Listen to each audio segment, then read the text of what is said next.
Well, another week is done. Welcome back. Or if you're new, I have to keep doing this. In the case that you are new to this podcast, welcome to the Sarcastically Optimistic podcast, hosted by yours truly, Rummel Requerme, and it's getting a little soft in here. But just to clarify a little thing, it has been a long week, and I apologize if my energy isn't the best right now. It has been really intense in many outlets and very annoying. But that's where you grow the most. Speaking of grow the most, Sarcastically Optimistic podcast was actually created as a thought-provoking conversation between moi and ya. Okay? So this isn't about me, most of all, just to get it out of the way. This podcast is mostly about you and hopefully finding conversations or nuggets within conversations in which you can hopefully use as tools in your life. I don't claim I'm not 100% sure about anything, right? Like these are things that go through many people's heads and things I've picked up in conversations, whether it be passive conversations or active conversations. These are things that, again, have notoriously been brought up in numerous interactions I've had with many, many beautiful people. And I just want to disseminate and kind of deliver that with a bow on top, all that information of which I learn and kind of know and love. Right? So welcome, really, truly welcome. If you have been listening since episode 0, so technically this is episode 3, if you think about it, because the first episode, I decided to name episode 0, Start Here. You should check it out. It's a great episode, which is what my mom told me. But, considering that she has very, very good judgment, just to let you know. I'm just kidding. I'm not here to self-promote. But welcome to episode 2. Technically episode 3, but episode 2. And this is called Productivity versus Hustling, right? Or Hustle. You can say Hustle. Depending on how I feel, the title may change. We don't know. But I really wanted to take the time today, especially today of all days, which is February 24th. And it's been a crazy, crazy day in the world today. And I don't need to specify what exactly happened. And it's not just because since the last time we talked, there was a date called 2222, and people were just happy 2222 be here. But a lot of drastic changes have been happening in the world, and I just want to let you know that if you have been affected in some regard, in some way, that you'll be okay. Like take a deep breath, right? Deep breaths are scientifically known and highlighted to relieve stress and to relieve current anxiety. Take deep breaths, right? Like everything will be fine. You'll be okay. And as long as you keep pushing forward and you believe in yourself in at least a little regard, you should be okay. But speaking of pushing, I did want to emphasize this topic, which is productivity versus hustle, right? There's a lot of hubbub going around these two topics, and sometimes these words and these terms are completely interchangeable. First things first, people have said that I'm very, very dampened. My energy is very dampened. Not me. That would be kind of weird. A little too moist for my liking. But anyways, truly, they said that my energy is way too different on camera as opposed to in person. Trust me. Although you may believe that this be a chaotic podcast, me in real life is 10 times more chaotic, or chaotic, as some of my 9th grade students like to pronounce it. Sometimes the CH doesn't have to be pronounced ch. Yes, Chuck E. Cheese is an exception. It's not Cucky Keys, okay? Anyways, moving on. Productivity versus hustle. Let's kind of dive into that because, again, these are two terms that are easily get mixed up by many, many people. People are saying, oh, I'm hustling right now, or I'm being productive right now. But we have to make and distinguish this fine line between these two terms because they're very different. So let's start with hustle, right? This is a word that has been prevailing in social media. You've been seeing probably Gary Vaynerchuk, or maybe your closest friends or some of your friends saying like, I'm hustling. And that means that they're just kind of going through life in a very steadfast manner. They're trying to get as much as they can done in a very short window of time, or maybe for their dreams in the long term. But looking at Google, actually, I just want to look up the definition of hustle. So hustle Actually, in Google says that hustle means a busy movement and activity. So keyword busy, right? So for those of you and those people that claim to be hustling, always toss around this term busy, right? They're always busy to do that. And hustle culture has become some very big behemoth in social media, this really big presence where people are saying that they're sacrificing their sleep. They're getting 2 hours of sleep just so they can get something done or can package something or like get something through out of the way for their business. Or let's just say, for maybe even when you work for a 9 to 5, like you're hustling, right, for your boss. Again, these are things that, again, at hindsight, don't really sound healthy. Yes, it does sound like it is productivity and it's in its weirdest sense, but hustle is kind of twisted in a way. So hustle, again, on Google says it's busy movement and activity. And I want you to keep note of that.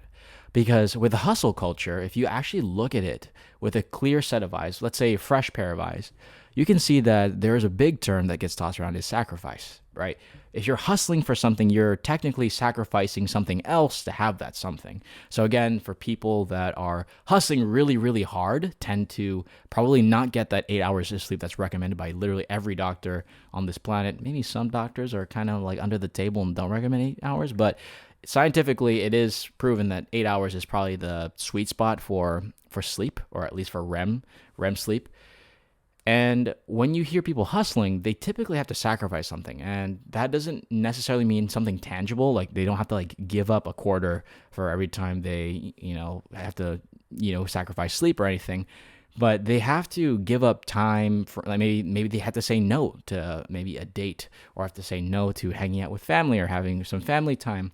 And even, again, sacrificing their sleep for the sake of this success, this long-term success that they've always envisioned for themselves. And maybe you as a listener may find it really relatable, and maybe you don't, but you tend to maybe know someone, at least one person has really chimed in this term hustle. I'm hustling. Like every day I'm hustling by LMFAO. Right, that is something they say in the party rock anthem song around the 3 minute and 12 second mark. You can double check me on that one, but I may be wrong. But I love that song. Let's just say that if we go to apocalypse where everyone is shuffling, it's gonna be a great time. If you don't know what I'm talking about, the party rock anthem music video on YouTube, that I wouldn't say it's one of the best music videos, but let's just say, I haven't shuffled in a long time, but those people can shuffle. And I'm not talking about cars, ladies and gentlemen. I'm talking about the Running Man, which was deemed another name called shuffling. Anyways, so going back to hustling, right? You have to, again, there is this weird like signature with the devil and this petition with the devil, not petition, but signature with the devil that you have to sacrifice something to gain that dream of yours, that goal, right? You're hustling, you're sacrificing your sleep, you're sacrificing your health for the sake of this dream goal that you have. Maybe it's to make $1 million by the end of the year, or maybe it's to buy that nice luxurious car that you've been eyeing for a while. Hustling is hand in hand with sacrifice. And sacrifice, in some cases, can be healthy, right? You can sacrifice some time to spend with your mom, or you can sacrifice your time to be by yourself and have that self-love that we've always been talking about these past couple episodes. But sacrifice is not always positive. It's not always something that's going to be gratuitous in some sort of way. Sacrifice can come at a detriment to you, meaning it can actually be negative, have a negative impact on your life. Like sacrificing your sleep, compromising your sleep for something that like money or something. Like again, like if you just tend to stay up for 24 hours, maybe like you're going to pull 3 all-nighters this entire week, and you see that, again, like you're kind of losing yourself and your energy is kind of toppling down. That isn't a good sacrifice, right? That's sacrifice in which you compromise your own well-being for, let's say, for the sake of something like money. Is it really worth it? That's the real question here. And hustling, again, it's a great term. Like, do the hustle, that dance, that's a great dance. But hustling culture that we live in, this social media behemoth generation that we live in, is promoting this hustle culture as if it's something that has to be done, that it's something that we have to kind of dip our feet in and go full send into it.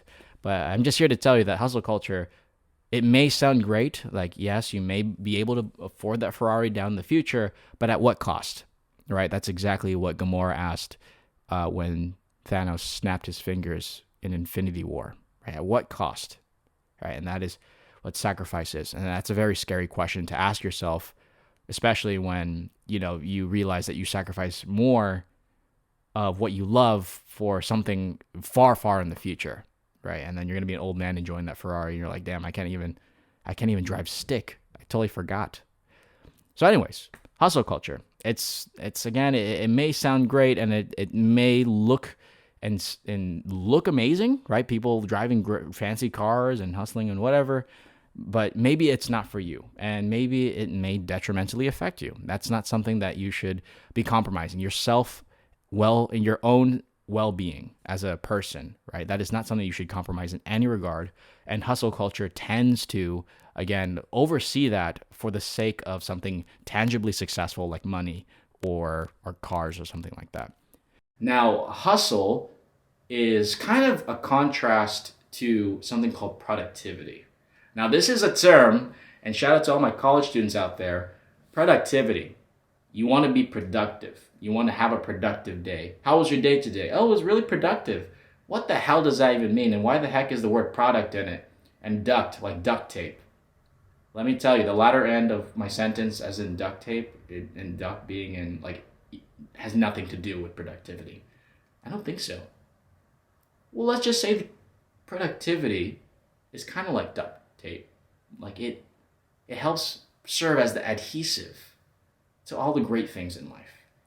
So, productivity on Google, just to make this really consistent with my definitions, productivity is deemed the efficiency of production of goods or services expressed by some measure. Of course, this is referring in the business sense, but notice it says the word efficiency. So productivity goes hand in hand with something called efficiency. Same as hustle goes hand in hand with something called sacrifice, and sometimes it is a negative sacrifice. So what is efficiency? So efficiency, have you heard that term called working harder but not smarter? That you have to work smarter? Yeah, that is what efficiency is. Meaning that you're trying to maximize the effectiveness of a given task or a given objective, right? For some people, you have to find the most effective way to study. Sometimes people are different. Sometimes writing notes down or rewriting lectures really helps them, and they really maximize their efficiency and their effectiveness in learning. But for some people, it's very, very difficult, and you're just practicing your penmanship right at the end of the day. For some people, it really helps verbalizing these concepts just so that you are able to verbalize and vocalize something very sophisticated and breaking it down into something very basic that you can probably later use, and your brain will easily compartmentalize into something that's easily understandable that you can probably use in a test in the near future. So again, productivity utilizes this term efficiency, highlighting that maybe this way is not the most effective, but there is a more productive way in which you can maximize that effectiveness, right? So going off of that, I know that was a lot. That was a lot, guys. Sorry. It seems like a science podcast. But I just want to emphasize that productivity takes many forms. And in a book that I read recently, and there's a concept. So I was looking at my book stack and I forgot the name of the book, but I remember it. You're welcome. So there is a case and a state of mind called flow, right? So a lot of people associate productivity with this neural state called flow. Flow is in which you partake in an activity and you kind of get lost in the activity itself, right? You kind of, sometimes people hold their breath, or maybe you kind of lose track of time. Do you recall like a time where you are having so much fun, or maybe you're so enveloped by this concept that you're learning that you kind of lose track of time, right? Like time flies when you're having fun.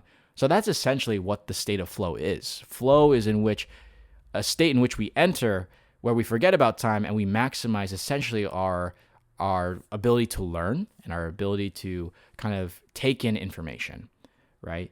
So productivity highlights effectiveness, efficiency.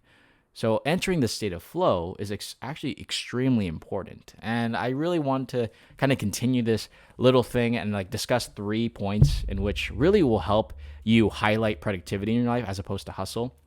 So the first thing that I want to cover in terms of productivity over hustle is maximizing your sleep, right? Sleep is something that should be non-negotiable, but considering the time that we live in, it is extremely negotiable.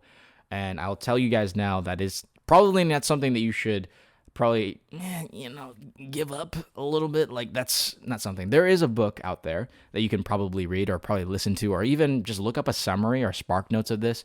It's called Why We Sleep by Matthew Walker. And it's a wonderful book that really emphasizes, and it's a very delightful read, where it really shows you and clarifies your questions about sleep. Like, what if I get 6 hours instead of 8? Or let's say, what is the difference between me getting 6 hours as opposed to 5 hours, right? And what Matthew Walker does is address those particular questions and really emphasizes the drastic effect that the absence of sleeps have. Absence of sleeps, because multiple sleeps, right? Multiple nights. So one thing to note is that even sacrificing your sleep, even by an hour, can effectively change your physiological productivity and efficiency as a human being, right? He discusses how even sacrificing a few hours of sleep, like just chiseling, let's say 4 hours off of your 8-hour sleep. So let's say you have 4 hours the night before, can dramatically increase your likelihood of Alzheimer's in the long run if you consistently do that. Or, people have a more compromised immunity or immune system because of that lack of sleep. So sleep is actually really essential in terms of productivity. And the thing to note is the way the brain works is that when you learn something, you know how you feel really tired and you're trying to fight the sleep? Actually, it's basically your brain telling you to shut down for a bit so that it can help internalize what you're learning, right? So there was a friend in high school that believed that taking naps after learning something was extremely bad. They thought that when they fall asleep, that the thought would flit away from her head and they would completely forget about it. But the exact opposite is true, right? And there is a book called A Mind for Numbers by Barbara. She also has a Coursera course. So the book is called A Mind for Numbers. And they basically said that there's 2 parts to the brain, where 1, you're actively learning, and then 2, there's like kind of a back factory where it kind of works while you're not thinking about it, right? So let's just say you have one of those days where you're like, dang, what is the main actor's name in Home Alone? And you kind of think about it, and you're like, damn, I can picture him, but I don't know what his name is. And then you kind of forget about it as life moves on, the day moves forward. And then like you're walking on the street, and then maybe next thing you know, you're on the toilet, and then you're about to flush, and you're like, wait a minute, his name is Macaulay Culkin. What the heck? So that is actively showing you that there are 2 parts of the brain. 1, where you're actively learning and actively thinking about something. And 2, there are thoughts and processes that are unfinished that are actually being fixed and completed in the back of your head, right? So that Macaulay Culkin example, and that, yes, his name is Macaulay Culkin, Home Alone 1, 2. I don't think he did a third one. 2 was great. I mean, other than the cameo, which you probably know about. But one thing to note, again, is that there are 2 parts of the brain. Like, you couldn't think about it in the moment what his name was, but you give it time, enough time for your brain, the back part of the brain, to internalize that and compartmentalize and kind of search your history, right? So your brain is still working as you're sleeping, and you remembered it. You remembered it just in a random moment. This is something that's unpredictable, that it'll just pop up in any moment. And that is how sleep works. The sleep maximizes this back part of the brain where you're actually taking all of the ideas that are incomplete or maybe things that you're thinking about while you're sleeping and completing them as you are dreaming, right? And that's just the magic of neuroscience and the magic of the brain. So you'll be actively thinking about these thoughts, and next thing you know it, you're going to be dreaming in code, or you're going to be dreaming in, like, you're going to dream about your work, your problems, right? These are things that you don't have to intentionally think about. Your brain just automatically does it for you, and it's beautiful. So some people just, wholeheartedly believe the programmers, they believe that they dream in code, and that is exactly the back part of the brain at work, right? And maybe in a future episode, we'll dive into the two parts of the brain. Maybe I'll find that book. I totally lost it. I highly recommend. It's called a Mind for Numbers. I think it's Barbara Oakley, and she's great. And it's a very easy read. I keep saying that, but it's the font's pretty big. And there is a Coursera course on it. I think it's named the same thing, a Mind for Numbers. And just essentially, she started from someone who worked in the farm that believed that they weren't good in science at all, and now she's a renowned scientist and a renowned researcher in neuroscience, and she's such a wonderful person. Especially when I took the Coursera course, she was eloquent, everything that you could ask for in a researcher slash scientist. Absolutely. So I highly recommend it. So sleep, right, is essentially important because of that back part of the brain working, right? You are maximizing that time in which you are putting all your back orders into the back of your brain and can work on it as you are sleeping. And essentially, your brain needs 8 hours for all of, or if not most, of those ideas to come to fruition or at least be completed in some regard, right? And again, like maybe your brain won't complete 100% of all the things that you're thinking about, but it will actually cover most, if not the majority, of those things that you were thinking about throughout the day. Okay, so number one is sleep. So the two books for that are Why We Sleep by Matthew Walker and A Mind for Numbers by Barbara Oakley. So I'm really confident now. My back brain is telling me it's Barbara Oakley. And you can probably come up to me or text me and tell me that I'm completely wrong. But those are two great books for that first one. So definitely prioritize your sleep if you want to maximize your productivity. I'm getting a little too excited here. The second thing that you should know is that there has to be particular moments in your day that you schedule for something called deep work. So you're like, what the heck is deep work? That's what she said. No, apologies for that joke. That was really bad. So deep work is essentially intervals in time that you set aside where there are zero distractions. And of course, there'll be distractions here and there because you're like, what if I look out the window? Those are things you can't control. But the things that you can control are the influx of emails, the influx of text messages, phone calls, whatever. Those are things you can control, right? So deep work in the book called Deep Work by Cal Newport essentially highlights that it is really important that we set aside, even if it's just 30 minutes a day, where we are to ourselves working on what we need to work on wholeheartedly with little to no distractions. Ideally, no distractions, but of course, the way our brains work, especially for Gen Z, like we're just like everywhere, right? Hopefully meditation probably works with that.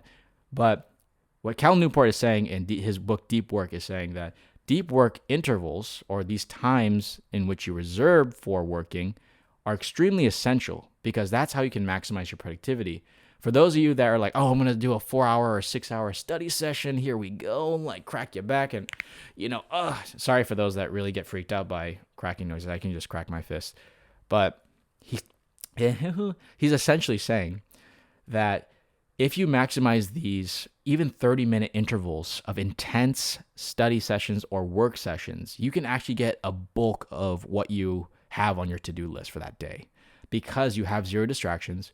And if you kind of train your brain, right? Like I said, if you prepare yourself for like a 4 to 6 hour study session, it's not going to be that productive because the brain can only stand high intense, what you go through, high intense interval training at the gym, right?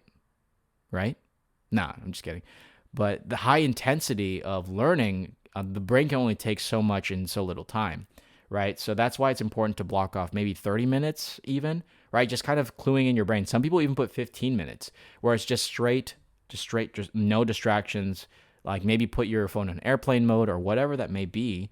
And that can really help, right? That deep work sessions. And you can essentially just do one. Honestly, I would recommend starting with one 15-minute session, even a week, right? Like that even helps. And you can even, again, the reason why it's so little is because you can figure out for yourself how essential and what true productivity may be, right? So reserving that small time window, again, it doesn't have to be 4 to 6 hours. It can just be as small as 15 minutes where it's just you and your work or whatever you're studying, if you're a student still. Those deep work sessions will serve you good in the long term, right? So it's ensuring that you prioritize that deep work over anything.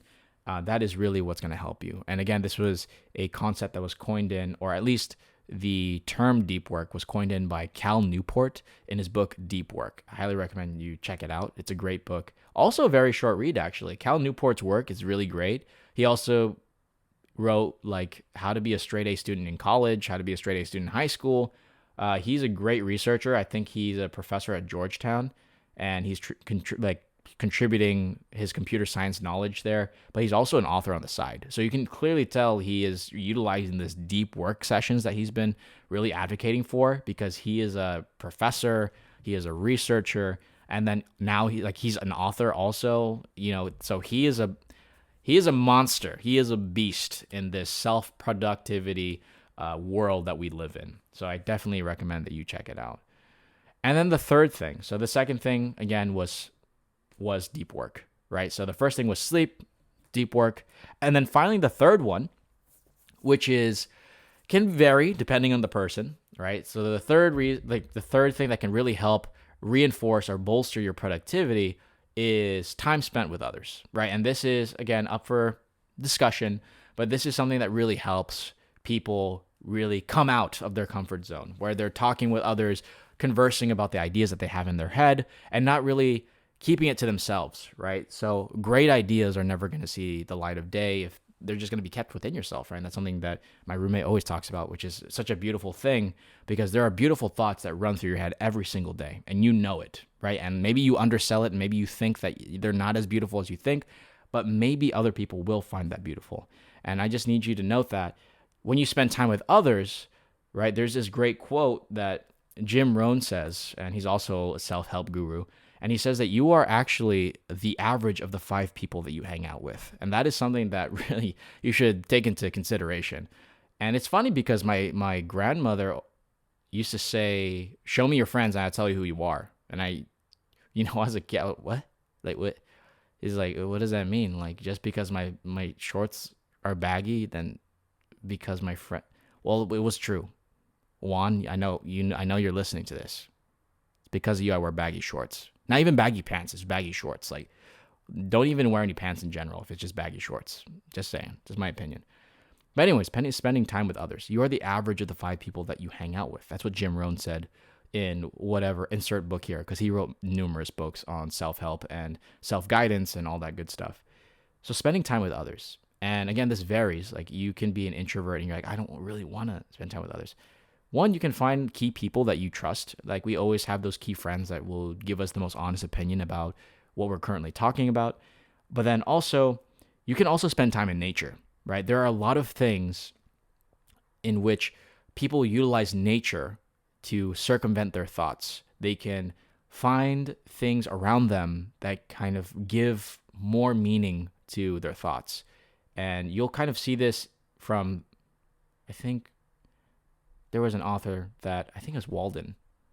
There was an author that decided to isolate himself. Again, this is sort of like deep work.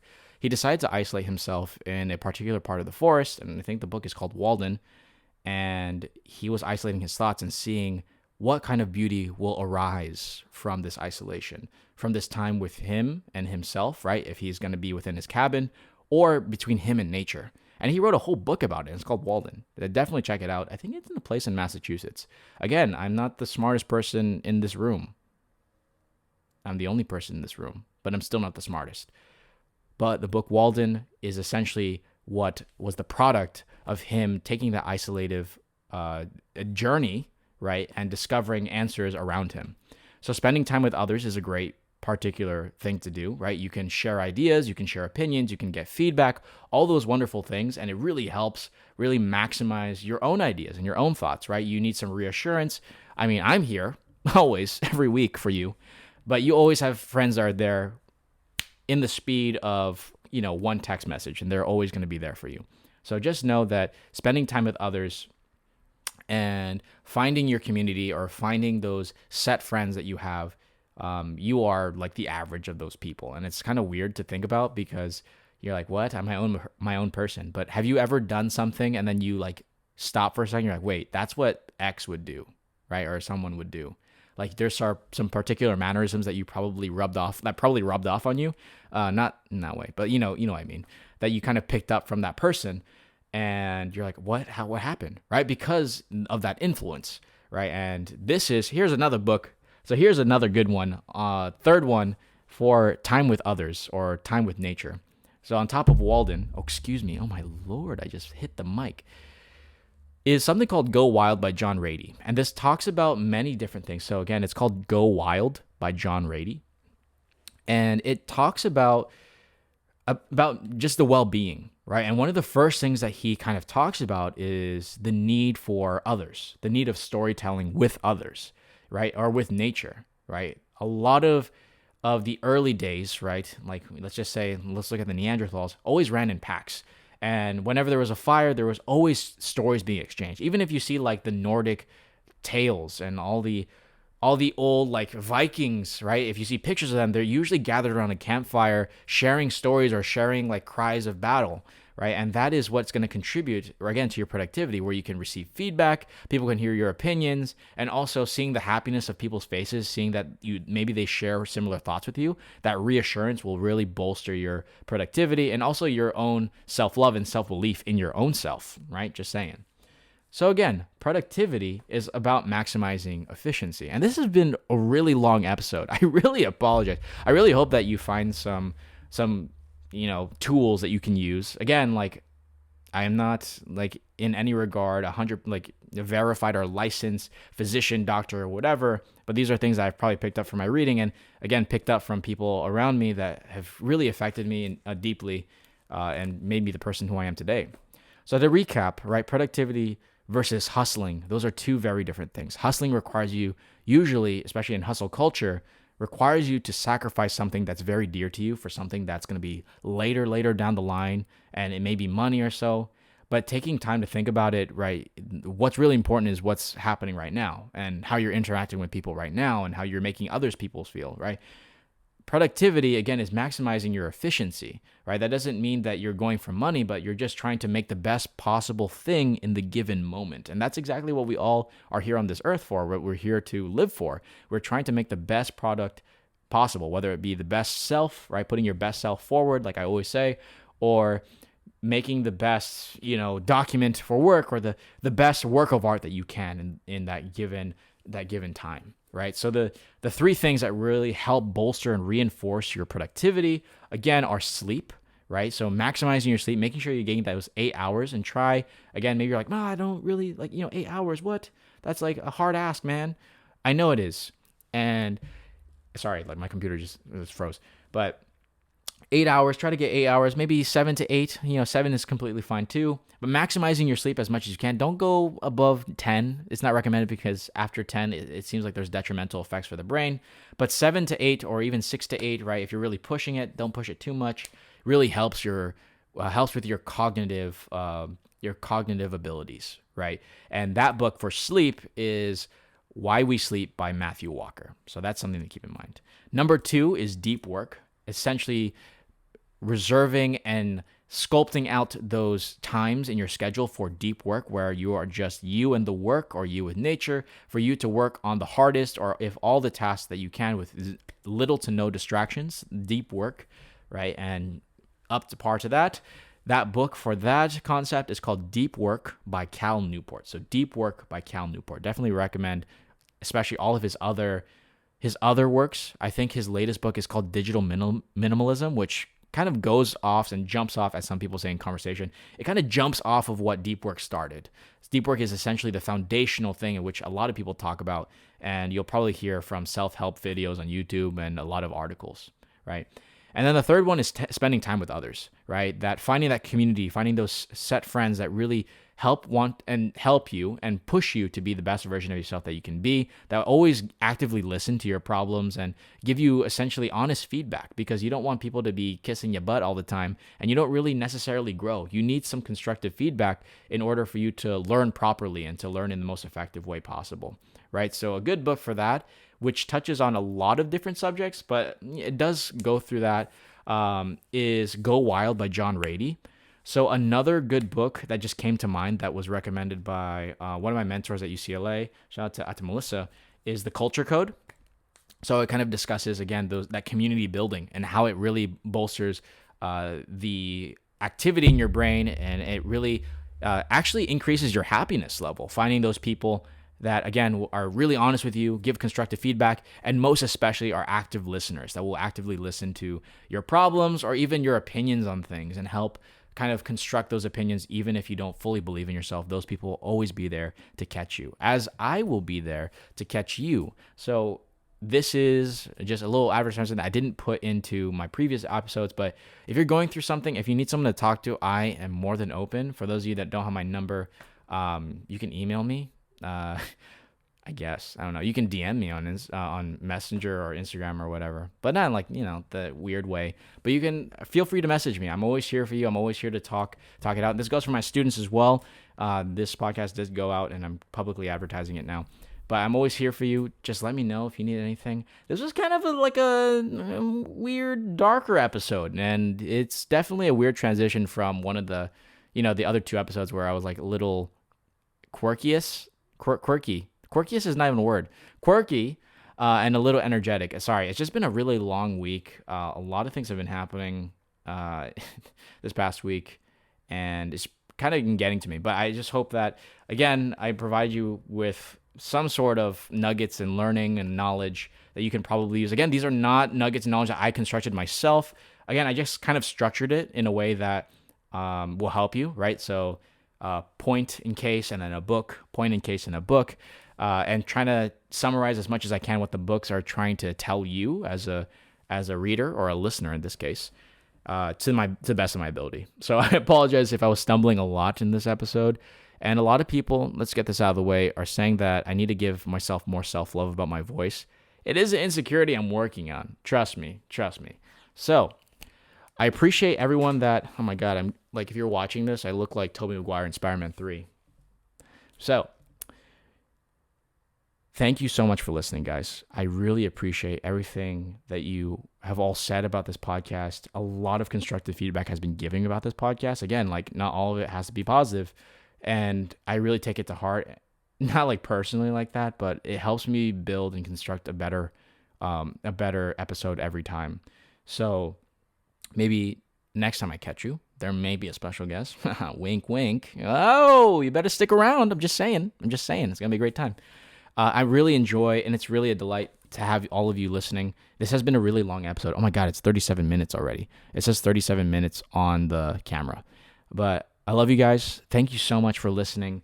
And I will catch you on the flippity flap. All right. Goodbye.